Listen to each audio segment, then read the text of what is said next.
So here's the most common problem that you might face if you are starting to use WordPress built-in functions. So here I was actually building my own theme and I have used blog info function to show the name of my website and the description. But the problem is my VScode is highlighting all those functions as an error or undefined functions. In order to resolve this issue, you need to change some settings or modify some settings within your VS Code and its IntelliFence stub file.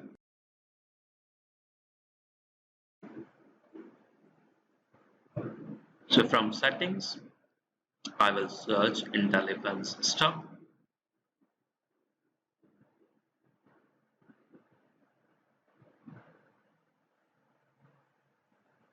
We need to scroll down and add a new item.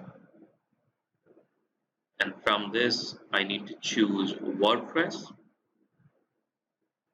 press OK, and this is it.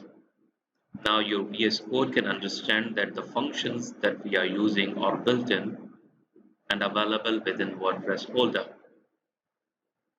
So this was it. Thank you very much.